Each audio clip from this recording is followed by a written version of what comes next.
কিন্তু বিজেপি দলৰ ভিতৰত আজি যে বিধায়ক মৃণাল শইকীয়া ডাঙৰীয়া যিখিনি কথা ক'লে তাৰ ওপৰতো মই বিচাৰোঁ যে বিজেপি দল অলপ চৰ্চা কৰক, যিহেতু সেইখিনি কথা মাত্ৰ বিধায়ক মৃণাল শইকীয়া ডাঙৰীয়াৰ কথা নহয়, এইখিনি কথা আজি সমগ্ৰ অসমৰ নাগৰিক সমাজ যুৱকখিনিয়ে এইখিনিয়ে কথা কৈ আছে।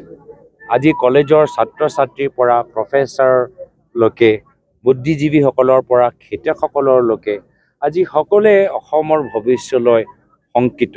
থলুৱা ৰাইজখিনি যে মাত নামাতে তাৰ বাবে গাঁৱৰ ভিতৰত মদৰ দোকান খুলি দিছে, তাৰ ভিতৰত মহিলাখিনিয়ে 1000 টকা দি দিছে, তাৰ ভিতৰত বয়োজ্যেষ্ঠসকলক পুলিচৰ ভয় দেখাই দিছে, যাৰ ফলত যে ৰাইজ নিমাত হৈ থাকে। তো আমি অসমৰ পৰা কি উৎপাদন কৰিম? আমাৰ অসমৰ পৰা বাহিৰলৈ পঠোৱা আমাৰ কি এক্সপৰ্ট থাকিব? আমি অসমৰ পৰা আমাৰ মেধাৱী ছাত্ৰ ছাত্ৰীসকলক অন্য ৰাজ্যৰ ছাত্ৰ ছাত্ৰীসকলৰ লগত কেনেদৰে প্ৰতিযোগিতাৰ বাবে আমি তৈয়াৰ কৰিম?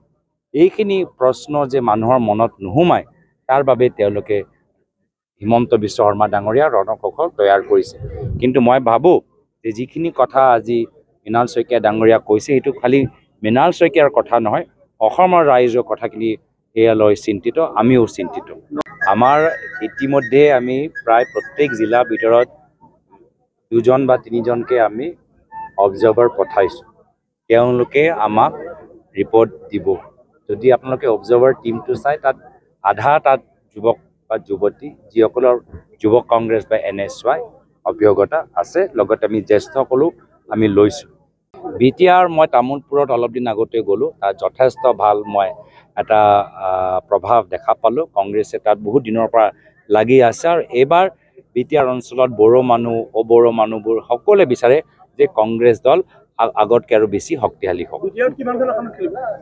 আজিৰ তাৰিখততো আমাৰ কংগ্ৰেছৰ প্ৰাৰ্থীসকল প্ৰত্যেক আসনতে আমাৰ এটা লিষ্ট তৈয়াৰ আছে। পৰৱৰ্তী সময়ত আমাৰ অবজাৰ্ভাৰবোৰ তাত যাব আৰু এটা ৰণকৌশল তৈয়াৰ কৰিব। যে যদিও মই প্ৰদেশ কংগ্ৰেছৰ সভাপতি হৈছোঁ, নিজৰ লোকসভা সমষ্টিৰ প্ৰতি মোৰ দায়বদ্ধতা আছে, সেইখিনি কথা মই পাহৰি যোৱা নাই। আৰু সেই কাৰণে চৰাইদেউ জিলাত প্ৰায় 2 দিন আমি থাকি সাংসদ এলেকা উন্নয়ন পুঁজিৰ যোগেদি কিছু উন্নয়নমূলক কামৰ আধাৰিলা আমি স্থাপন কৰিবলৈ 2দিনীয়া এটা কাৰ্যসূচী হাতত লৈছোঁ। কিন্তু বিজেপি দলৰ ভিতৰত আজি যে বিধায়ক মৃণাল শইকীয়া ডাঙৰীয়া যিখিনি কথা ক'লে তাৰ ওপৰতো মই বিচাৰোঁ যে বিজেপি দল অলপ চৰ্চা কৰক, যিহেতু সেইখিনি কথা মাত্ৰ বিধায়ক মৃণাল শইকীয়া ডাঙৰীয়াৰ কথা নহয়, এইখিনি কথা আজি সমগ্ৰ অসমৰ নাগৰিক সমাজ যুৱকখিনিয়ে এইখিনিয়ে কথা কৈ আছে। আজি কলেজৰ ছাত্ৰ ছাত্ৰীৰ পৰা প্ৰফেচাৰলৈকে বুদ্ধিজীৱীসকলৰ পৰা খেতিয়কসকললৈকে আজি সকলোৱে অসমৰ ভৱিষ্যতলৈ শংকিত। থলুৱা ৰাইজখিনি যে মাত নামাতে তাৰ বাবে গাঁৱৰ ভিতৰত মদৰ দোকান খুলি দিছে, তাৰ ভিতৰত মহিলাখিনিয়ে 1000 টকা দি দিছে, তাৰ ভিতৰত বয়োজ্যেষ্ঠসকলক পুলিচৰ ভয় দেখাই দিছে, যাৰ ফলত যে ৰাইজ নিমাত হৈ থাকে। তো আমি অসমৰ পৰা কি উৎপাদন কৰিম? আমাৰ অসমৰ পৰা বাহিৰলৈ পঠোৱা আমাৰ কি এক্সপৰ্ট থাকিব? আমি অসমৰ পৰা আমাৰ মেধাৱী ছাত্ৰ ছাত্ৰীসকলক অন্য ৰাজ্যৰ ছাত্ৰ ছাত্ৰীসকলৰ লগত কেনেদৰে প্ৰতিযোগিতাৰ বাবে আমি তৈয়াৰ কৰিম?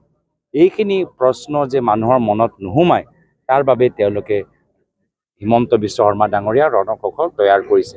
কিন্তু মই ভাবোঁ যে যিখিনি কথা আজি মৃণাল শইকীয়া ডাঙৰীয়া কৈছে সেইটো খালি মৃণাল শইকীয়াৰ কথা নহয়, অসমৰ ৰাইজৰ কথাখিনি এয়ালৈ চিন্তিত, আমিও চিন্তিত। আমাৰ ইতিমধ্যে আমি প্ৰায় প্ৰত্যেক জিলাৰ ভিতৰত 2জন বা 3জনকৈ আমি অবজাৰ্ভাৰ পঠাইছোঁ। তেওঁলোকে আমাক ৰিপৰ্ট দিব। যদি আপোনালোকে অবজাৰ্ভাৰ টিমটো চাই তাত আধা তাত যুৱক বা যুৱতী যিসকলৰ যুৱক কংগ্ৰেছ বা NSY অভিজ্ঞতা আছে, লগতে আমি জ্যেষ্ঠসকলো আমি লৈছোঁ। BTR মই তামোলপুৰত অলপ দিন আগতে গ'লোঁ, তাত যথেষ্ট ভাল মই এটা প্ৰভাৱ দেখা পালোঁ। কংগ্ৰেছে তাত বহুত দিনৰ পৰা লাগি আছে আৰু এইবাৰ BTR অঞ্চলত বড়ো মানুহ অবড়ো মানুহবোৰ সকলোৱে বিচাৰে যে কংগ্ৰেছ দল আগতকৈ আৰু বেছি শক্তিশালী হ'ব। আজিৰ তাৰিখততো আমাৰ কংগ্ৰেছৰ প্ৰাৰ্থীসকল প্ৰত্যেক আসনতে আমাৰ এটা লিষ্ট তৈয়াৰ আছে। পৰৱৰ্তী সময়ত আমাৰ অবজাৰ্ভাৰবোৰ তাত যাব আৰু এটা ৰণকৌশল তৈয়াৰ কৰিব। যে যদিও মই প্ৰদেশ কংগ্ৰেছৰ সভাপতি হৈছোঁ, নিজৰ লোকসভা সমষ্টিৰ প্ৰতি মোৰ দায়বদ্ধতা আছে, সেইখিনি কথা মই পাহৰি যোৱা নাই। আৰু সেই কাৰণে চৰাইদেউ জিলাত প্ৰায় 2 দিন আমি থাকি সাংসদ এলেকা উন্নয়ন পুঁজিৰ যোগেদি কিছু উন্নয়নমূলক কামৰ আধাৰিলা আমি স্থাপন কৰিবলৈ 2 দিনীয়া এটা কাৰ্যসূচী হাতত লৈছোঁ।